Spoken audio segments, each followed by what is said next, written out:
Obrigada, Pedro. Em primeiro lugar, eu queria agradecer o convite. É um prazer enorme estar participando desse evento que lança o pólen. Queria logo, eu acho que eu já fiz isso, mas eu reitero os parabéns ao Pedro, a toda a equipe envolvida nessa iniciativa. Assim, fiquei muito feliz quando eu soube do projeto inicial e o que eu pude acompanhar e tal. O Pedro teve aqui uma vez, antes, eu acho que do pólen existir, certamente, numa aula aqui no IESP, e foi muito interessante já ele compartilhar o esforço que ele já vinha fazendo nessa direção. Eu queria falar um pouquinho assim sobre essa iniciativa, né? Eu acho que essa iniciativa de criação do pólen, desse projeto, ela certamente é extremamente corajosa, né?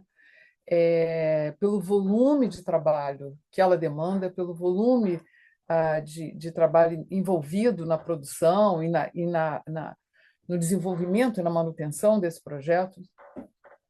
É uma iniciativa extremamente bem-vinda, claro, pelo incentivo que toda essa reunião de dados, né, essa coleta toda de dados e das informações que vocês estão reunindo, o incentivo que isso dá para novas pesquisas, né, é um estímulo muito grande para novas pesquisas na área. E eu acho que, acima de tudo, né, é uma iniciativa que era muito necessária. Alguém fez referência, acho que foi o Jamil, dizendo que não conhece nada desse tipo, eu também não. Certamente no Brasil não havia. E ela é necessária, ela era necessária, tanto acadêmica quanto politicamente, né? Eu acho que ah, porque ela representa, né, enormemente um passo adiante na caracterização da política externa como política pública. E, nesse sentido, pelas consequências advindas dessa caracterização. Eu acho que o pólen dá um passo adiante, né? E eu queria me concentrar um pouco nesse último atributo, né? Da necessidade que havia de um empreendimento dessa natureza, né? E eu queria falar um pouquinho, assim, algumas considerações sobre isso.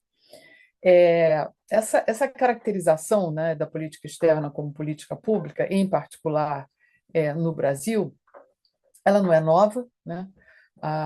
Ela já a gente vê em alguns artigos. O professor Celso Laffer, por exemplo, foi um que lá, muitos anos atrás, fez essa referência, mas ela foi ganhando corpo, né? Ela foi ganhando corpo, ganhando materialidade e, e, e ganhando assim comprometimento com essa afirmação, né? Só afirmar não bastava, né? Mas ela teve, eu acho que ela tem, na verdade, essa caracterização, uma origem política muito importante. Claro que ela tem um projeto, né, envolvido acadêmico nisso, mas ela tem uma origem política muito importante e tem consequências políticas e acadêmicas muito importantes. Eu acho que, assim, durante muito tempo, a gente muito acostumado, né, a ter a atuação do Itamaraty como uma referência central, né, no processo decisório da política externa, na análise do processo decisório e no conteúdo da política externa brasileira, claro, em virtude de todas as qualidades que o Itamaraty teve, que a diplomacia brasileira tem no seu profissionalismo, no seu suposto ou no insulamento, né, do debate político partidário, ou pelo menos numa certa blindagem desse debate político, acabava se falando muito, né, recorrentemente, num quase monopólio do Itamaraty na definição das diretrizes de inserção internacional do Brasil. A gente sabe que isso nunca foi assim, né? O Itamaraty, né? Interesses de toda a ordem, domésticos, estavam presentes e sempre estiveram presentes na construção das diretrizes de política externa, mas interesses que, em momentos de menor transparência, de não democracia, né? de regimes não democráticos, esses interesses eles tinham eram muito diminutos, né, na sua participação na formulação das políticas. Ah, mas, né, esse reconhecimento, né, de que o Itamaraty, por uma série de razões, detinha um maior controle, ele também vinha acompanhado por parte, eu acho que dos acadêmicos, do reconhecimento com relação às dificuldades de acesso às informações sobre a formulação da política externa, né? O Itamaraty, a diplomacia brasileira, por tem várias razões que justificam um maior fechamento, um maior controle das informações, se comparado a outras políticas públicas, mas o fato é que isso dificulta o diálogo e o acompanhamento e a pesquisa sobre o conteúdo da política externa. E eu acho que o pólen ajuda um pouco a revelar dados, né, trazer a público dados e informações que vai nos ajudar também. Eu vi, Pedro, que vocês colocaram informações também sobre gastos de outros ministérios em iniciativas internacionais, e isso é fundamental, porque, de fato, não é só o Itamaraty que está presente, né, que está atuando nos debates internacionais e com demandas, né, da sociedade brasileira. Toda a paradiplomacia, por exemplo, né, governadores e prefeitos, a gente também tem toda. Recentemente, eu participei de uma defesa de tese muito interessante, falando sobre o papel da paradiplomacia em questões ambientais no momento de governos negacionistas, né?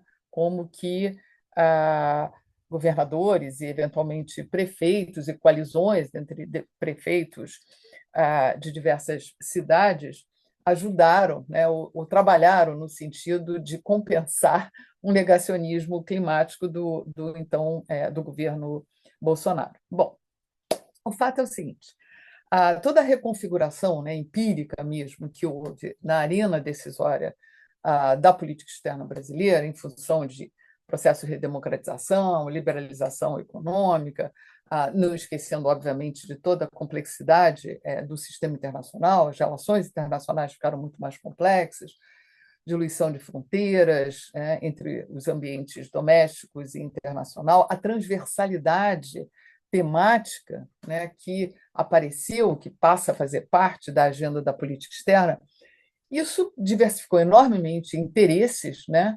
a serem defendidos pelo país em fóruns internacionais ou com seus interlocutores, e também interesses representados por atores muito distintos, né? Tudo isso que vai incidir sobre a política externa, e tudo isso junto e misturado é que foi aproximando cada vez mais as questões relativas à formulação de política externa das questões igualmente relativas à formulação e implementação de outras políticas públicas, né? Quando a política externa brasileira, em particular, mas isso não aconteceu só no Brasil, foi se tornando, né, muito mais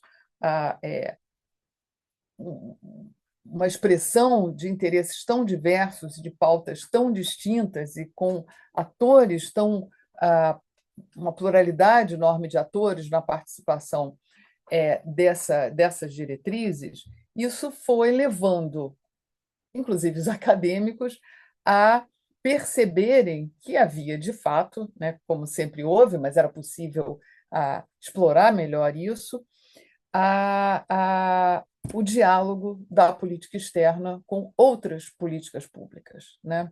E com o campo de análise de políticas públicas. Isso lá na origem, a análise de política externa, já bebia na fonte direto de análise de políticas públicas, mas isso se intensificou muito mais e foi se formalizando mais.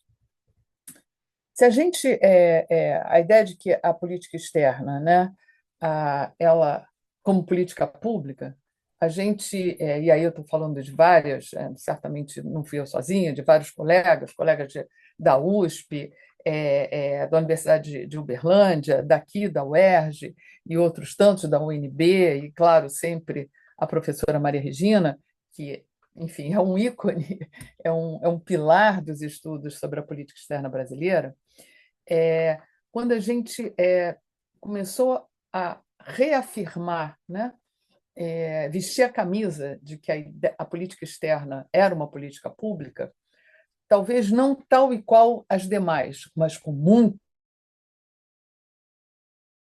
a gente estava trazendo para o debate a política, né, a politics, né, da formulação da política externa, a disputa de interesses, né, o conflito de interesses. Então, a ideia básica era de que formulação e implementação da política externa, né, se inserem ambas na dinâmica das escolhas de governo, que, por sua vez, resultam de coalizões, barganhas, disputas, acordos entre representantes os mais diversos.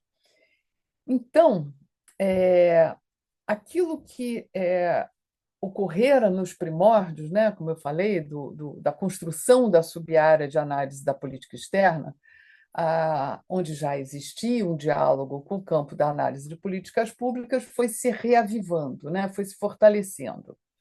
Então, se a política externa é o conjunto de ações e decisões de um determinado ator, geralmente, né, ou principalmente o Estado, em relação aos outros Estados ou autores externos, e por política pública, a gente entende o conjunto de ações implementadas pelo Estado e pelas autoridades governamentais em um sentido amplo. Então, analistas de políticas públicas e analistas de política externa têm muita afinidade, né? Então, isso é que foi se consubstanciando, né, numa incorporação paulatina, mas crescente, das ferramentas analíticas do campo de análise de políticas públicas para estudar política externa, se somando, portanto, a ferramentas de análise de política externa. Então, assim, só para citar algumas mais clássicas, né, isso já vem acontecendo, a abordagem de múltiplos fluxos, ao modelo de coalizões de defesa, tudo isso do campo de análise de políticas públicas. O modelo de equilíbrio interrompido. Essas abordagens vêm sendo trazidas pela academia, pelos analistas de política externa, para junto com outras ferramentas de análise de política externa, modelo de política burocrática, percepções e etc., que, em conjunto, elas se constituem agora num esforço para melhor entender a formulação e o conteúdo da política externa brasileira.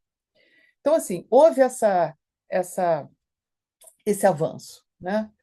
Partindo lá no passado, com o reconhecimento ou a reafirmação de que a política externa era uma política pública, na academia foi se constituindo um espaço de reflexão de jovens pesquisadores, de pesquisadores nem tão jovens assim, trabalhando com essas ferramentas para melhorar, né, entender melhor formulação e conteúdo da política externa, junto com analistas de políticas públicas.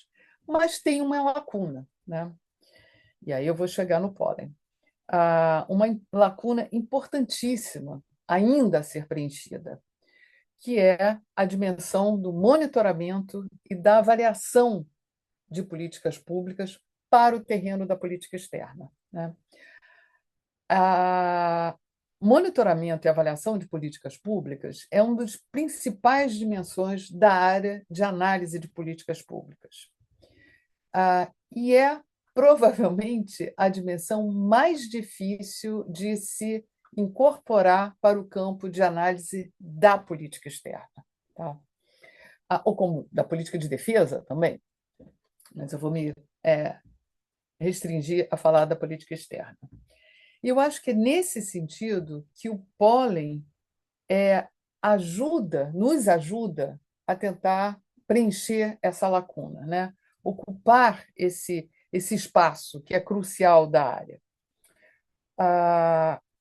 Eu tem um artigo do Carlos Aurélio Faria, eu nem falei que a PUC Minas também tá junto nessa empreitada.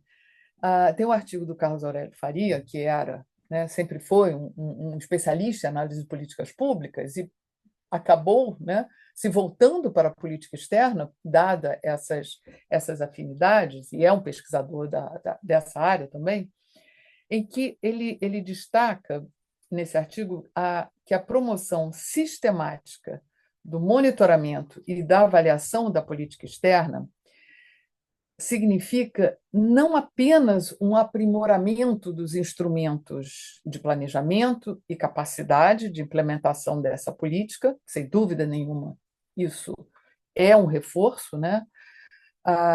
De aprimorar os instrumentos de planejamento da política externa, mas é também uma ampliação da legitimidade da política externa, tá? Da legitimidade doméstica da política externa e, portanto, da sua credibilidade internacional. E eu não estou discutindo conteúdo, né? O conteúdo a gente pode não necessariamente, digamos, simpático, mas na medida em que há ampliação de monitoramento, de avaliação, de, e como que isso pode ampliar a legitimidade doméstica, isso vai aumentar a credibilidade internacional das decisões, das políticas adotadas pelo Brasil. Tem uma outra abordagem convergente como essa, né, da importância de aprimorar os instrumentos e de melhorar, aumentar a legitimidade doméstica da política externa, e, assim, abordagem a qual eu também me somo, que é desenvolvida, vem sendo desenvolvida no IPEA, a partir de uma iniciativa muito importante de um dos seus pesquisadores, do Walter Desiderá, que vem investindo, e vai ser logo, logo publicado um livro sobre monitoramento e avaliação da política externa brasileira, mas uma das notas, né, que o IPEA soltou a respeito dessa iniciativa, falava-se o seguinte, no campo da avaliação, apontando também para problemas, dificuldades. Avaliar uma política. Eu estou replicando, né, reproduzindo esse pequena nota do IPEA.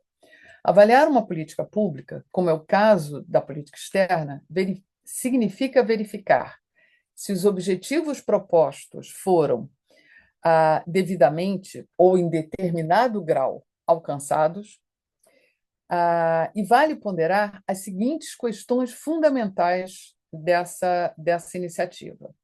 Como identificar e hierarquizar objetivos de política externa? Como mensurar os resultados obtidos? Como definir parâmetros de sucesso em política externa? Como selecionar os critérios de avaliação? E, finalmente, como delimitar o período de escrutínio, porque a gente vai falar de objetivos de política externa de um determinado governo, sim, mas eles podem e provavelmente se estendem no tempo, né?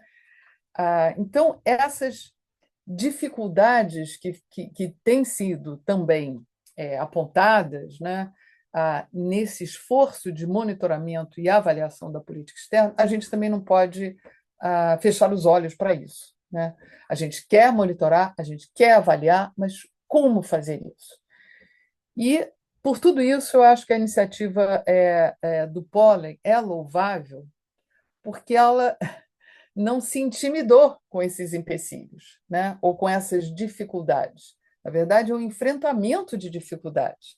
É uma tentativa de criar indicadores, né, a partir de critérios específicos para poder, de fato, fazer essa avaliação, esse monitoramento e essa avaliação.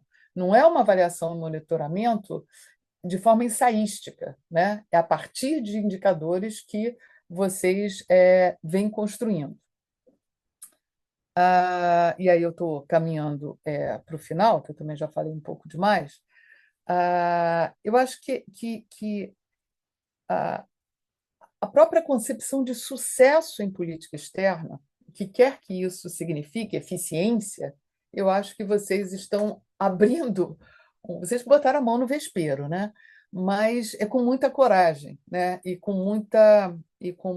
Mais do que coragem, com muita responsabilidade, né? E eu acho que isso é muito importante. E é por isso que eu acho que a iniciativa do Pólen, né, é, de fato, um avanço nesse movimento de refletir sobre a política externa como política pública. É um avanço de forma concreta, de forma responsável, com instrumentos, com materialidade, né? Então, todo esse movimento, acho que tem, desde o seu início, né, um incentivo, um estímulo, uma origem, uma essência meio política, né, de democratização, de mais transparência, de ganhar legitimidade, como o Fabrício colocou, de enfrentar a necessidade da participação social. Tudo isso é um movimento político muito importante, mas, do ponto de vista acadêmico, isso tem que ser traduzido no caso, em números, né, ou em critérios, ou em indicadores. E eu acho que esse esforço que vocês deram, assim, inauguraram. Então, eu fico extremamente feliz. Eu aposto todas as minhas fichas no pólen. Eu já conversei com o Pedro por e-mail, a gente fazer parcerias de pesquisa, porque eu acho que o pólen encarna, né, se torna, num certo sentido, mais uma forma de conferir legitimidade, mais legitimidade, mais representatividade e credibilidade à política externa brasileira. Então, desculpa se eu falei demais, mas estar na mesa com vocês todos, acho muito bom ouvi-los todos. Obrigada.